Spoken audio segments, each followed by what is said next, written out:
the most important question here right now is, how are you doing? I'm absolutely fine. I'm now 10 days from having started the virus, and I am almost 99.9% back to normal health. We are so glad to hear that. Tell me what your symptoms were and whether you knew right off the bat what was going on. Yeah, thank you. Well, I did know, to be honest. I was in New York at the time 2 weeks ago, and it seems a long time ago, but New York at the time was just a bit concerned about the number of cases. And then the day that I left, they declared a state of emergency because of COVID-19. So when I developed 3 days having got back from New York, high temperature, dry cough, malaise, joint pains, muscle pains, I knew it was COVID-19. I got tested and it was a coronavirus, and so those were the symptoms, and it was my souvenir from New York. So when you got on that plane, did you have any symptoms? Were you not feeling great on the airplane? No, not at all. In fact, the state of emergency was declared on the Saturday, and I said to my friend, listen, let's get to the airport because I don't know what this means. It might mean the transport is delayed. We can't get to the airport. So absolutely fine. I got on the night flight, the Saturday night to Sunday, absolutely fine on the Sunday, went to work on the Monday, absolutely fine. By Tuesday, I knew I wasn't well. The cough had started, which I thought was what you get when you have a long-haul flight, and I thought the weakness was jet lag.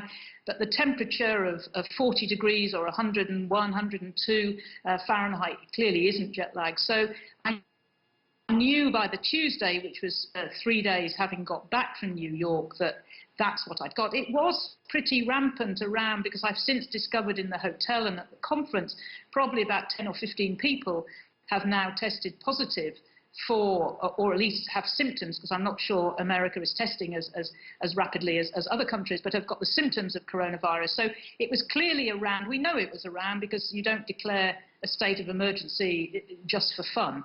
So, Dr. Gerada, how different were your symptoms for COVID-19 from the regular flu? It sounds awfully similar.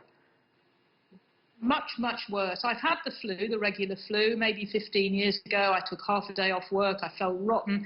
We have a word in English, I'm not sure whether it translates polaxed, which actually means completely debilitated. I couldn't even be bothered to take paracetamol. I couldn't even be bothered to drink. I felt so exhausted and so debilitated that I really didn't want to do anything other than sleep and cover my head and just drift off and, you know, hot and cold and feeling terrible. Of course, you have to force yourself to drink because what you don't want to get is renal failure, kidney failure, and I had to force myself to take paracetamol to help with the pain. But it was the worst illness I've ever had.